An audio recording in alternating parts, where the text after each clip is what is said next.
What's up, guys? Well, back in the saddle Monday morning here. I'm heading up to Tulsa to work for Green Shade, a company that's was a prior sponsor and helped me out. But I wanted to talk a little bit about Lake of the Ozarks. We didn't really get to catch up after the fact. I went kind of quiet for a bit. I was focusing on family and getting travel back to Oklahoma and getting the yard all back in shape and taking care of the honeydew, so to speak. So kind of get back in the saddle here and figured I'd talk about it. So let's talk about LOZ. So I got down there last Sunday night, and man, I was tired. I was on the road for like 2.5 weeks, fishing tournaments, fishing grand a bunch, and just busy. And Monday morning was my first day of pre-fish, and unfortunately I just needed some sleep, man. So I slept in until like 8 o'clock. I messed with tackle, got the boat around. Sometimes it's more important to get everything prioritized before you get on the water. Unfortunately, it did cut me short a little bit as far as my pre-fish goes. So I got on the water about 11 o'clock. I fished there close to PB2, just, plus or minus 4, 5, 6 miles, something like that. Because usually there's some fish to be caught around there, and you may not be able to win on them. Sometimes you can. Not going to say you can't, but usually there's fish to be caught, and I always like to try to find some fish close so I have something else to go to. And I fished from 11 o'clock until 8. It was raining. I fished deep. I fished shallow. I kind of ran around. I just didn't put anything together. And I fished LOZ now for, oh my gosh, I've fished it for the last 10 years off and on, a week at a time, every year or so. And I've never been way up the river. And so I said, you know what? I'm going to make the trip up the river tomorrow. So I got up in the morning, and I had scheduled a trolling motor repair over at, what was that place called? PWC Marine, or something like that. But anyways, over in Camdenton, and they hooked me up and fixed my trolling motor. That was at 9 o'clock, and I said, you know what? All right, so we're gonna go get on the water. And unfortunately, my Garmin 8000 series, it got a crack in it a couple of weeks ago. Well, maybe about a month ago, I guess. But it got a crack in it. It got hit by something, and it cracked it. But it had been functioning, and I could deal with it, and it was going to get me through this little tournament stint. And when it rained the day before, unfortunately, it got some water in the screen. And everybody knows on touch screens, when they get wet, they just quit working. It's kind of like a cell phone. So it would not power on. So unfortunately, with that not powering on, I decided to borrow Dad's. Dad came to LOZ with me, and we decided to do a swap real quick. So I put the 126 or 122 SV that he has on his screen, or on his boat, which is it's a really good screen, guys. I taught with it. I used it for a lot of years. It's a great screen to use for scoping. Is definitely not my 8000 series, there's no doubt about it, but it would do the job. So we peeled his boat apart, we peeled my boat apart, we changed power cords, we got everything mounted up.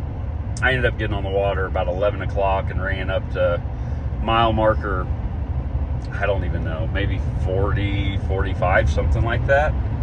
And I just started fishing, and I fished for about 30 minutes and caught a limit. And this one creek I stopped in, it had fish, but they just weren't very big. They were keepers. And so I just kept moving up the river, and by the end of the day, I'd ran up to mile marker 80, I think, just fishing my way up, and then I made the run back down and loaded up. I kind of made the consensus that the fish were not biting up there for me good enough to make a 35-mile run, 40, 50-mile run, whatever that is, up to that area. So last day of practice was Wednesday. I had the opportunity to go out all day Wednesday. I got up in the morning. I got on the water pretty early, and I launched there at PB2 again, and just I ran toward the dam. I've fished over in that area. I've gone up I think it's the Gravois Arm. I've fished all that before, so I was somewhat familiar with it. But I just sat down and started fishing, and about, I guess, 10:30, I still was not on anything great. I could catch some fish just running around fishing, but I could not get on a big bite. The biggest fish I'd caught all week was like 3 1/4, and that's just not going to cut it when you're catching 1 3-pound plus fish a day, maybe. it's just not going to get you there. And so I bounced out to the main lake and got on some main river points and just started scoping. I know how to do it. I know how to do it well, and I'd much rather go flip a jig and throw a spinnerbait and a square bill and things like that, but it wasn't working. And so I got on those main lake points, and I literally, the first point I stopped on, I started scoping, I threw out, I caught a keeper, and I went to the next point and I caught another keeper. I went to the next point and I caught a 4.5 pounder, and then I caught a 5. And I'm like, oh my gosh, okay, well, these big fish are out here. Like, they haven't made that transition in. I'm not saying there's not some big fish in the creeks right now. There's definitely some big fish in the creeks. There were some 6-pounders weighed flipping docks, right? Just going in the creeks, flipping docks. But I felt like that was a very lucky way to catch a big fish. And seeing that I hadn't caught a good quality stringer Monday or Tuesday, Wednesday, I went out, I caught like 23 pounds, guys. I had a giant day on Lake of the Ozarks for September. So I went ahead and rolled with that, and tournament day started, and I went to those main lake points, and I just started rolling with them. And I knew that those fish, if they were going to bite, they probably weren't going to bite until the afternoon.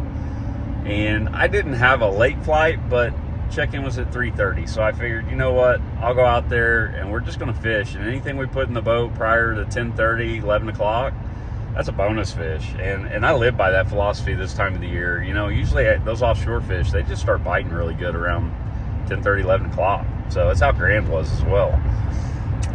So anyways, I fished. I kept throwing at fish. I caught a ton of short fish.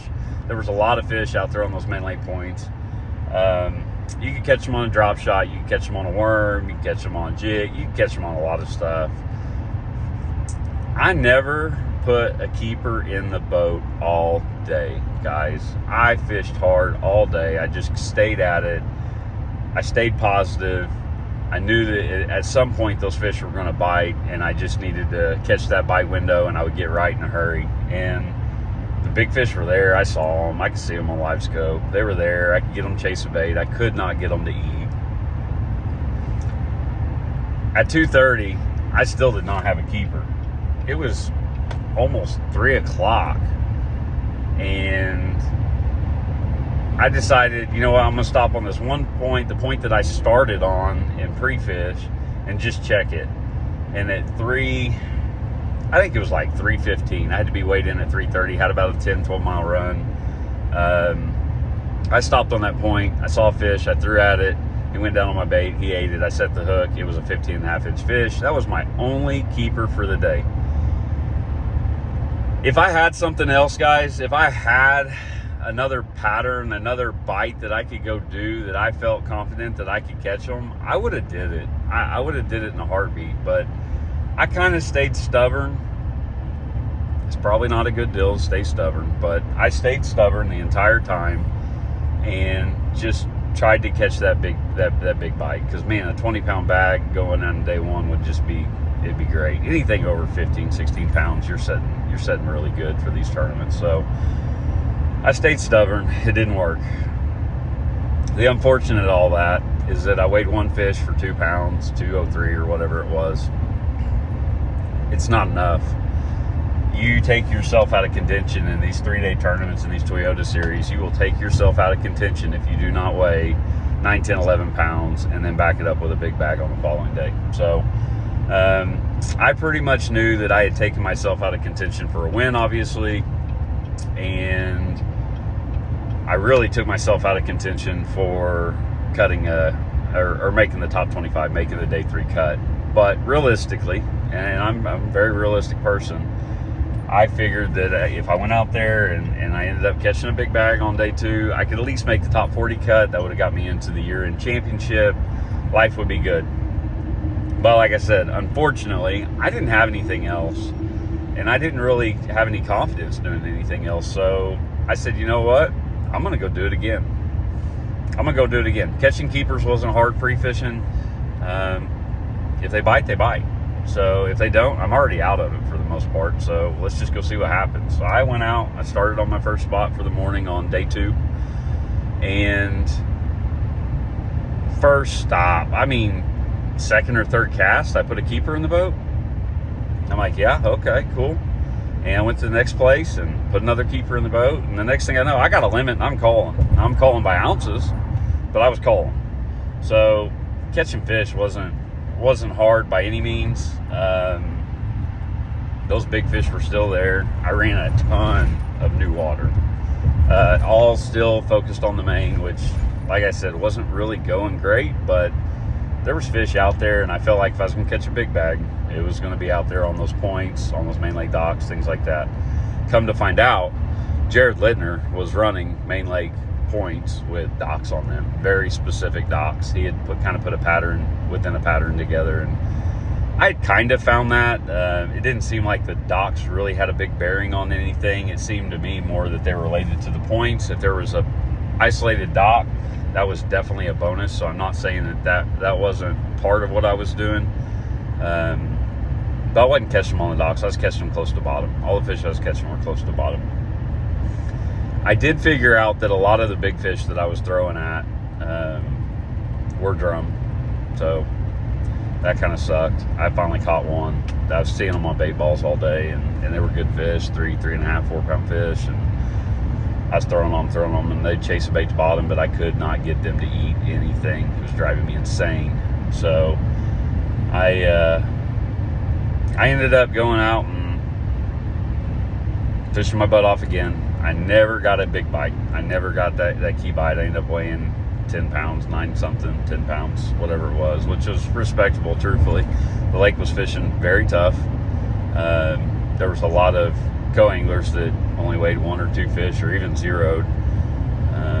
The top 25, they were pretty much consistently catching 10 plus, but it wasn't like it was just lights out fishing by any means. So I grinded. I ended up with 9 pounds. Unfortunately, that was not enough to make it to the final championship. It knocked me out in the points race. It also knocked me out of cutting the check and everything else. But guys, fishing's fishing, and it's part of it. Sometimes we make really good decisions on the water. I felt like I was rushed all day on day one of the tournament. We had a fog delay for an hour and a half, whatever that was. And I just didn't fish real good. I didn't feel real great about anything. You don't always have to find the best bite pre-fishing. You don't have to do that. But with the amount of water that I covered, it just really knocked the confidence out of myself.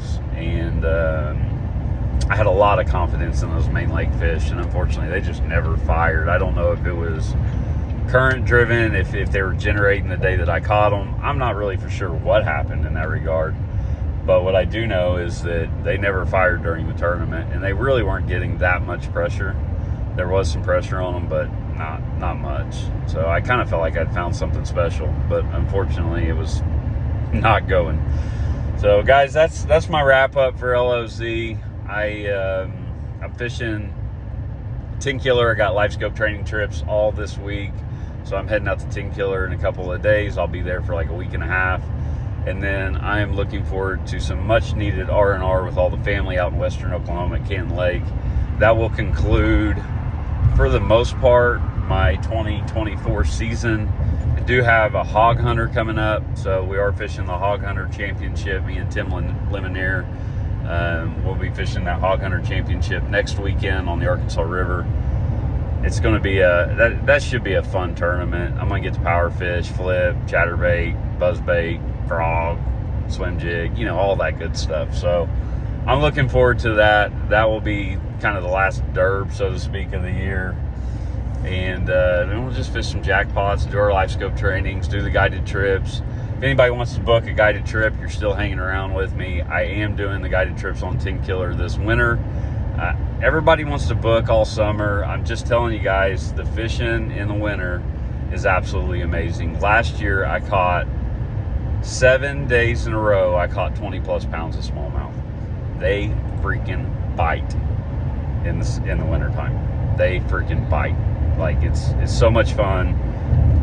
If you want to learn how to scope, that is without a doubt, in my opinion, the best time to be out learning how to scope.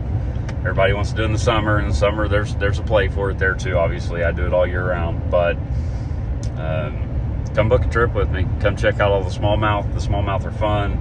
The largemouth are fun too. We catch some really big fish. It's a great time. So if you guys want to book a trip, want to do a life scope training, something like that, feel free to give me a call. Message me here on Facebook Messenger, Instagram, TikTok, whatever, however you guys want to get a hold of me. I don't care. I kind of try to monitor everything that I can, and we'll get you guys hooked up. So anyways, LOZ wrap up, kind of the wrap up for 2024. Yeah, we'll catch you guys later.